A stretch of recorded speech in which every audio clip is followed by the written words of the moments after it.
All right, guys, thank you for joining me today.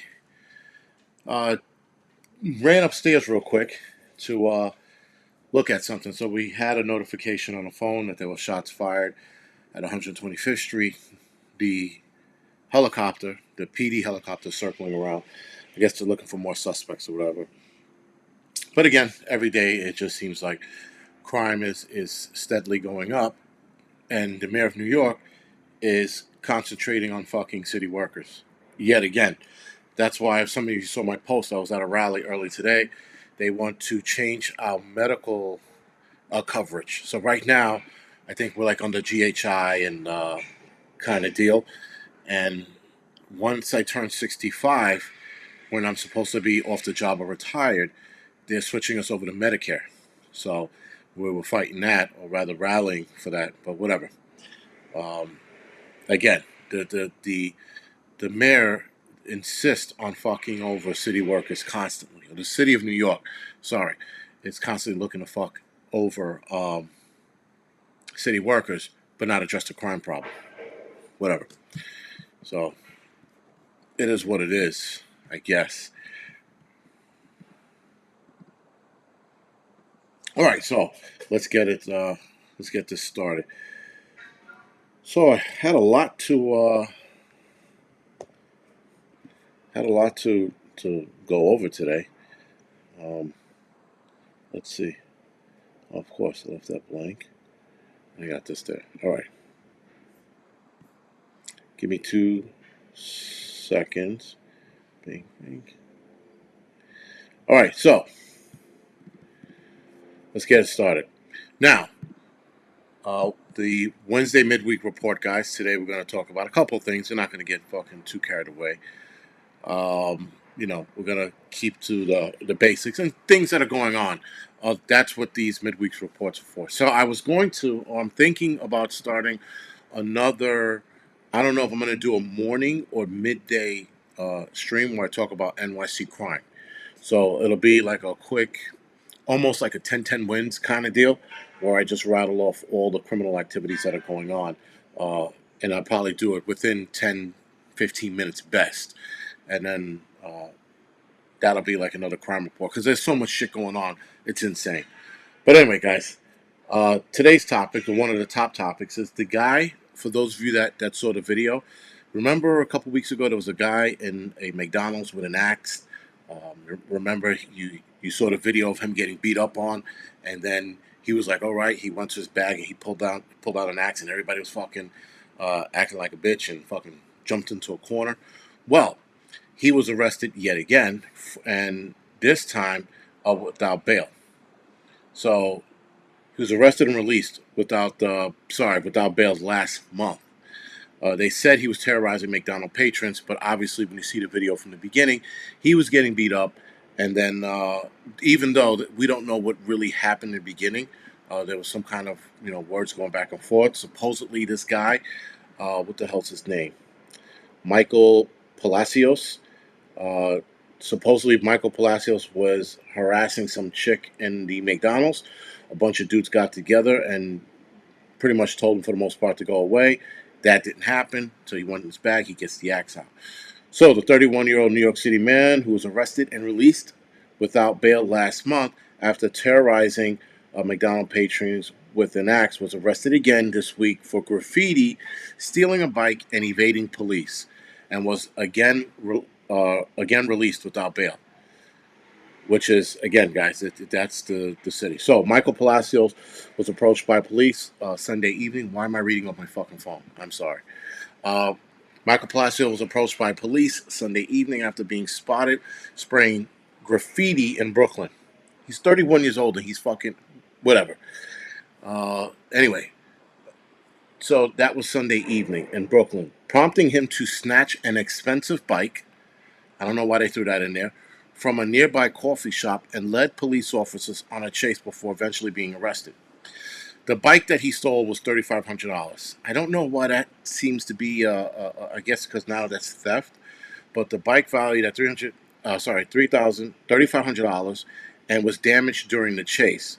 The police department confirmed that the bike was damaged. Don't know why. Don't know why we give a fuck. The department says Palacios was found in possession of graffiti paraphernalia, and authorities suspected he was also responsible for another graffiti incident in Queens. Now, again, guys, do you see this shit? This guy, fucking New York, I swear. This guy is graffitiing shit, and this is where they draw out the big guns. They want to chase this guy because he was graffitiing. You got motherfuckers stabbing people, shooting people on 125th Street, and this is where the cops are like, "Oh my god, did you see that? He wrote on that wall. We got to get him." I mean, like, whatever. Right? Yeah, I guess. But the problem here, guys, with theft in the city is that the amount of whatever you steal doesn't matter as long as it's returned, right? Essentially, it's being returned. So, and he grabbed it out of evasion. He's gonna get off on that one. You'd be amazed at the shit these people get off here. Anyway, the incident comes a month after Palacios was involved in a viral melee in the Lower East Side McDonald's, where he was seen arguing with a group of people before pulling out his axe out of the backpack and smashing a glass and a portion of the table. Uh, Palacio was arrested and charged with criminal mischief, 3 counts of menacing, 2 counts of criminal possession of a weapon, and then released without bail. That was the McDonald's incident. That's what he was charged with then. This incident, he's charged with possession of graffiti paraphernalia. Guys, graffiti paraphernalia is almost like a what is that called? A crime, nuisance law, like a nuisance crime, right? It's bullshit. It seriously is. And you watch somebody write on a wall, and you go, "Oh, stop! Come over here." Like again, it's stupid. It is what it is. And these cops probably had nothing better to do than to chase this guy. Because seriously, we got real crime going on. They're chasing this guy over writing on a wall. And again, he's 31 years old. He shouldn't be writing on the wall anymore. He should actually grow the fuck up as well. So there's two sides of that. Well, Penny Prepper. Police aren't the problem. Politicians are the problem because politicians are handcuffing the cops, which cops are scared to do their jobs at certain points. It seems like police want to not even pick and choose. They seem to go after the nuisance crime over the bigger crime. I mean, again, you're chasing this guy for what? Let him the fuck go. He's writing on the wall. Yes, it's against the law, but if you got to chase a dude, it isn't worth it. Meanwhile, my buddy got his car stolen a couple months back, and they wouldn't fucking track down the car thief because they don't give in to car chases here in the city. But you chase a fucking guy for graffiti. Again, it's a shitty fucking whatever. Hive mind sheep are the problem. Absolutely. Penny prepper. Yeah, the whole thing doesn't make sense. It's on all sides, guys. On all sides, it doesn't make any fucking sense. I mean, listen, you got a 31-year-old who should grow the fuck up and stop graffitiing. That's number one. Unless he's an artiste. It's like what they like to call themselves in the city. Graffiti artists are artistes. Now, listen, don't get me wrong. Some graffiti shit that I've seen growing up on the side of trains were fucking like masterpiece.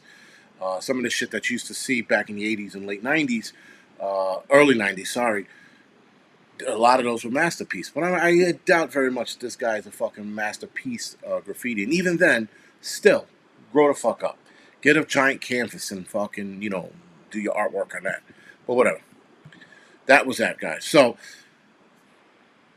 this without bail shit, again, is biting him in the ass. Now, for those of you that, I don't think I released it yet, but I talked about the guy who stabbed the dude. I spoke about this before, sorry. The guy that stabbed the guy in the MTA, the bus, a couple days ago.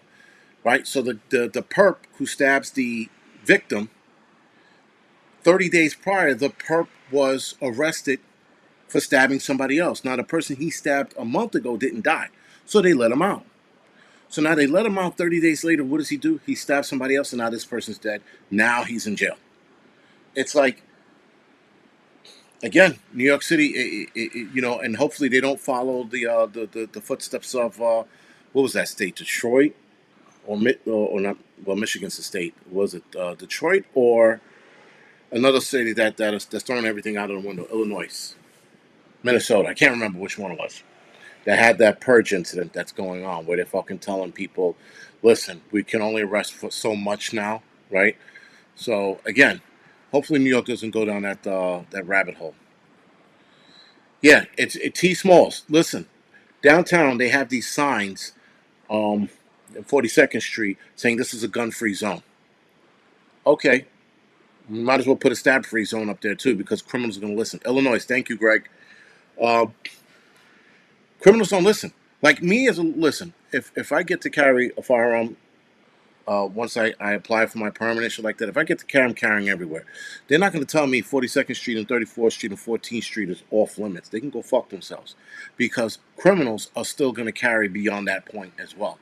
So again, a law-abiding citizen such as myself, I'm going to look at the sign and go, guys, we can't go to 42nd Street and strap. And the criminal's just going to go right through and do what they do, get into beef with somebody and shoot them. Right? They never listen to those signs, but we do. So guess what? We have to stop doing. Stop listening to bullshit like that. That's what it comes down to, guys. Unfortunately, we have to start bucking the system. They can go fuck themselves. All right, so this story is the next story we're moving on to is worth to mention. Those of you remembered a few months back there was a Navy SEAL, what was it, Seaman Kyle Mullins, died during Hell Week, and everybody was saying it was the arm ticket. All right. So the Navy SEAL trainee who died just hours after completing. Now, keep in mind, guys, it was almost a day, if I'm not mistaken. This guy died after Hell Week. He succumbed to acute pneumonia and cardiac arrest. Now, the command or Buds, if you will, has reprimanded 3 officers in connection with Mullins' death. But they were not directly blamed for what happened, and no one has been fired, to the dismay of Mullins' mother. So Mullins was like, why didn't anybody? Seaman, not seaman. Anyway, sorry. So with that, I always catch the fucking weird ones. So anyway, guys, with that, the mother's pissed off that no one's been fired. Now listen, to be fair, Hell Week, or rather Bud's training, is a fucking son of a bitch training. It is not meant for everyone. So for her to sit there and say that someone should get fired, sometimes people die doing that. And I think he's been the first one in quite a while. And I know that they want you to be in tip-top shape even before you get to Buds, let alone once you get to Hell Week. There should be signs that you can't finish it. Now, there were reports that his buddies did see him deteriorating during the course. That might have been the time to get one of the instructors' attention, be like, hey, listen, Mullins is looking like shit and he's coughing up a ton of blood. Because he was coughing up blood at one point, according to one of the eyewitnesses that were training with him.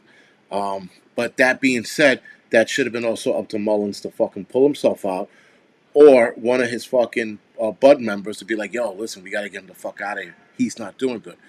But anyway, he finishes Hell Week and then he dies. So that also presented a problem because they thought he was fine. Now, Pilgrim Prepper.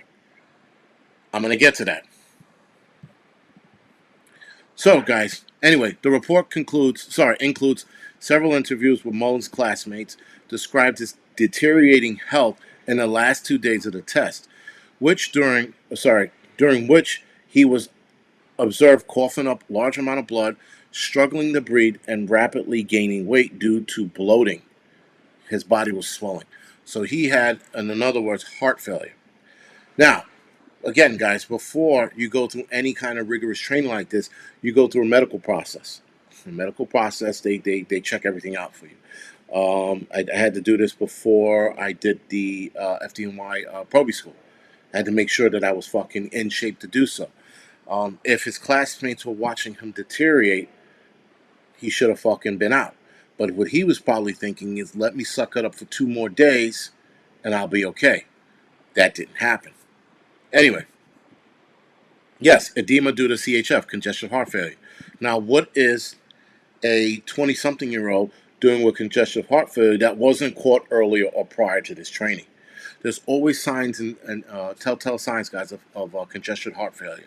One of that being swelling in your left ankle, swelling in your left leg, a cough. Little things, guys, pop. And now a guy that young with swelling in his feet, the doctors would have been like, no, we know what this is, you're out.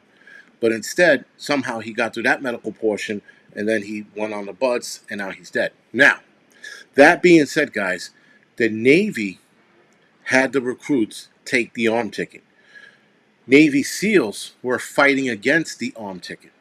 Keep that in mind. He wasn't a SEAL yet. He was training to be a SEAL. So if the Navy portion made him take the shot, this would make sense. But there is no proof to whether or not he had it on board. Now, for him to stay on board, what's going on, Triple Threat? Thank you for joining me.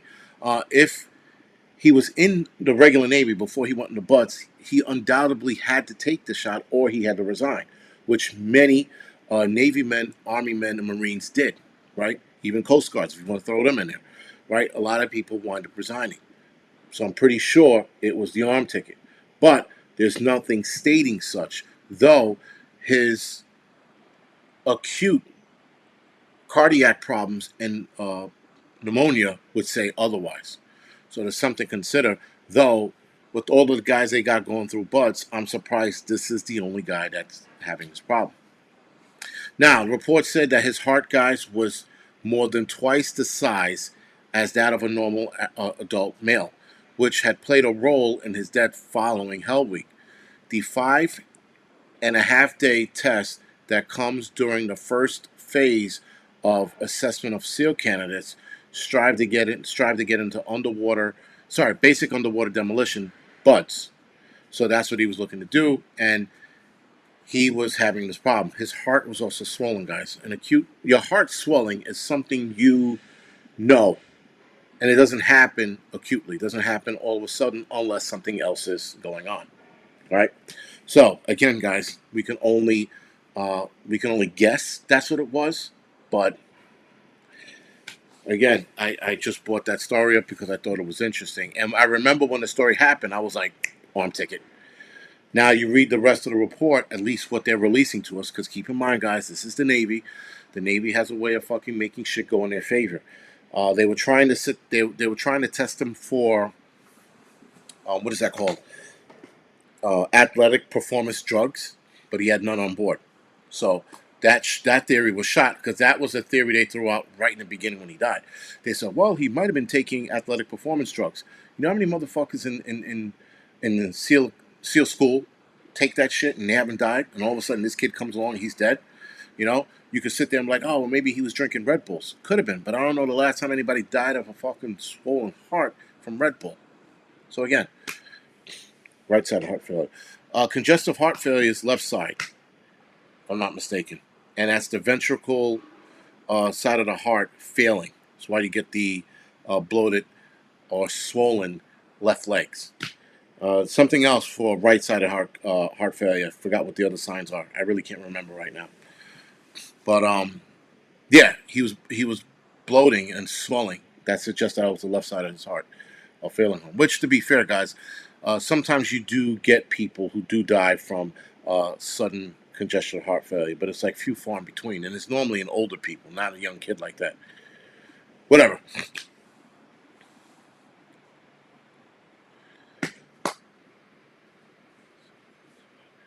Left to the long, right side of the body. All right, so anyway, that's that. So now something a little more interesting that I came across. I'm pretty sure I'm gonna fuck this guy's name up, but Homeland Security Homeland Security Alejandro Mayorkas, sorry, was told last year that there was no evidence Border Patrol agents were whipping or strapped Haitian immigrants at the U.S.-Mexican border that we all saw the picture of, right? Now, obviously, guys, when you look at the picture, you could tell that the horseman wasn't whipping anybody. Anybody who knows anything about horseback riding knows that that wasn't the case. But, of course, liberals, they lose their mind. They saw the picture. Oh, my God, the Haitians were getting whipped. Listen, not for nothing, but this is going to be one of my greatest asshole statements ever. But fuck them. You're crossing the border illegally. They're asking you to stop. You're not stopping. If I had that rein in my hand, somebody's getting whipped with it too. So fuck them. I'm not going to sit here and be like, oh, that shouldn't have happened to them. This isn't fucking the 1800s. No, Negro. This is 2022. And if you're fucking crossing the border illegally, whatever fucking goes across your back accidentally or on purpose, so the fuck be it. You shouldn't have been fucking doing what you were doing to begin with. And then they try to throw that they were endangering the kids and the women. Again, they decided to put their kids in danger by crossing the fucking border. The shit was fucking on them. Don't fucking sit there and make a dangerous situation that they were putting their kids in and blame it on the fucking the border agents. Complete bullshit. But fuck them anyway. So anyway, guys, this the I guess it's the director, right? Homeland Security, uh, Alejandro Merkis, sorry, noted that there wasn't an issue, that they didn't fucking whip them. That being said, guys, as a September 24th, 2021 email to Merkis from Marcia Espinosa, Assistant Security of the DHS Public Affairs, highlighted an interview with the photographer who captured the agent on horseback trying to corral the immigrants and block them in from entering the U.S. border. The lensman, Paul Raji, I'm pretty sure I fucked that up too, had told interviewers that he did not witness the agents harming the migrants, the illegal immigrants. Let's call them illegal immigrants, stop calling them migrants. But Merkis did not contradict Biden's false narrative when he stood next to them at the White House, and Biden stated, to see people treated like this is Biden, horses barely running over people being strapped. It's outrageous. This is what Biden said on a podium. We all heard him say this. Our nation saw I'm sorry. Our nation saw horrifying images that do not reflect who we are. We know that those images painfully conjure up the worst element of our nation's ongoing battle against systemic racism. This is what Merkis said during an interview of his own. So now, this asshole, guys, prior to making this announcement, prior to Biden making this announcement, knew that these agents didn't whip or strap these people. Again, if they were being whipped and strapped, fuck them in the ass. But still, they weren't. And this asshole stood idly by and let Biden say that, let the liberal movement say that. And keep in mind, guys, these agents, they did get in trouble. Joel, thank you for the donation. These agents did get in trouble, by the way. They got in trouble for nothing. There was another report about a month ago that stated that there was no wrongdoing on their part, but they were still going to be punished. How the fuck do you punish people for not doing anything? Anyway, Biden and other administration officials had repeated immigration activists' claims that the cowboy hat-clad agents were whipping the migrants, as the pictures originally appeared to show. The GOP lawmaker accused the Democratic administration of trying to throw the agents under the bus to take attention away from the crisis at the overflowing border. Of course, guys, the Democrats, again, they're like, my God, look at that fucking border. There's so many migrants coming. Why are those fucking cowboys whipping those little black kids? Get them. And then they fucking ran after the cowboys, whipping little black kids. I mean, they were fucking Haitians, whatever, man. It is what it is. They weren't whipping anyone. That's the whole point to this. They weren't whipping people. But yet, they played the narrative, and look what happened. These agents got in trouble. I would resign. I'd be like, fuck that. Listen, this is why agents, this is why cops, penny prepper, this is why cops don't want to do their jobs, because of shit like this. This is exactly the reason. Now, this could be the plan, guys, to demonize law enforcement agents nationwide so that they don't do their job, so crime does elevate, and then they introduce their fucking bullshit police force that they're trying to get together. I don't know. The fucking AI squad, Robocops, fucking the World Economic Forum police force. I don't know. But nonetheless, guys, it is definitely something going on, because you can't tell me that these fucking cowboys were whipping it and then they tell you they weren't whipping them. That was them fucking actually hitting the horse. And yet somehow the Haitians were getting whipped. Well, listen, little Haitian man, maybe if you fucking, weren't crossing the border illegally, that wouldn't have happened. If you would have came through the right and proper channels, you would have had a better experience of entering America. And even then, guys, even though these people were being treated badly crossing the border, I find it interesting that they still want to stay here. And then they give their account. Well, they treated us like shit, and they whipped us, and yet they stay here complaining about the bullshit. Whatever. It is disgraceful, grateful prepper. Preps because it's bullshit. It's infuriating. Listen, if those guys, if the agents we're talking about now, if the agents were whipping those migrants, again, fuck them. They had it coming to them because it's better than getting shot, guys. It's better than getting fucking a noose tied around their neck and dragged down the fucking lassoed and dragged down the road. It's better than all of that shit. They're trying to keep them out, and that was their job. Their job was to keep the immigrants from coming across the border. They were doing their job, and then their job got them in trouble. So now, why would anyone, want to do any of this shit? Now, you have videos of border patrolmen sitting there watching these motherfuckers come to the United States. You know. So again, right, Randy, or getting trampled by horses. Listen, if you get trampled by horses, such is motherfucking life.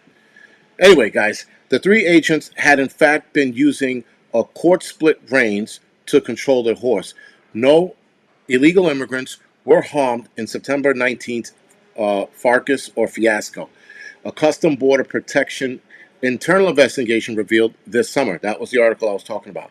The agents were found to have used excessive force. They were rounded up and charged at the men, women, and children. Anyway, who had been crossing into the Rio Grande. Again, you're doing something illegal.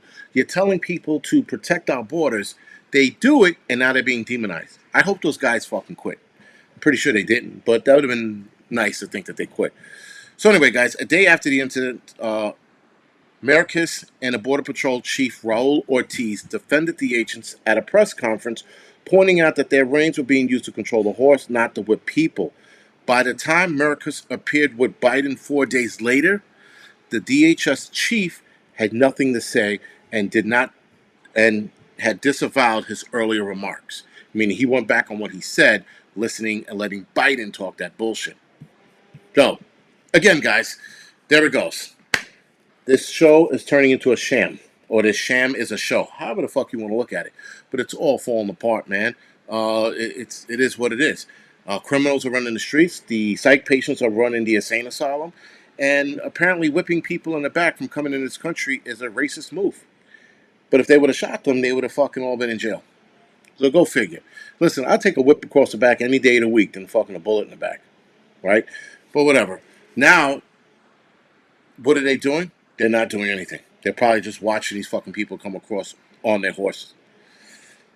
Whatever, guys. Anyway, with that being said, yeah, Randy, that's a good idea. Stock the Rio Grande with piranhas. Let's see how fast those motherfuckers jump back out of the water. Listen, guys, anything to protect the border at this point because we're seeing the backlash of it. We just are. At least here in New York City. I mean, again, like I said earlier, guys, the New York mayor wants to give illegal immigrants free health care, free everything. And yet, fuck city workers over. The United States government wants to fuck over their own employees to fucking side with a bunch of illegals crossing the border illegally. It's the Democrats, guys. That's all it is. That's all it is. Bobby, racist black guy, is that me? You're talking about me? Whatever, dude. You got to try harder than that. You got to come up with a better one. Racist black guy. I've heard that 1,000 times. But anyway, listen, guys, and it's not about whipping Haitians. It's whipping whoever comes across the border. I don't give a fuck if you have Russians sneaking in, crossing the fucking borders. Whip them too. Fuck them. You got fucking Mexicans and Venezuelans. Whip them all. Whip every last one of them so that they don't come across this border. I'm going to tell you right now, guys, I was fucking around in school one year, a while back, and my buddy took his belt off, and we were like, we were belt fighting like fucking the idiot kids we are, and I made the fatal mistake in turning around, and that was it. The belt went across my back, and I thought I was back in the 1800s, and my name was Kunta Kinte. I was like, holy shit, I started speaking in tongues. I've been hit, punched, stabbed myself in the leg by accident. That's a longer story. Hit by a car, jumped out of a 2-story window, all of that. Took the pain.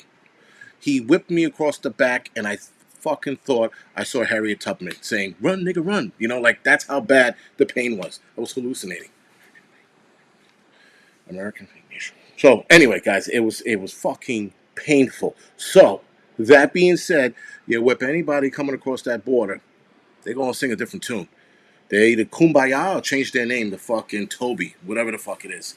Because it fucking hurts, man. It never again. Never do I want to get hit in my back. Anyway, with that being said, guys, uh, this is the Angry Prepper. I will see you guys next week. I will be on tomorrow with Prepping by Faith. I'll be on her channel being interviewed by her, I guess. So I'll see some of you guys over there. All right, guys? Thank you.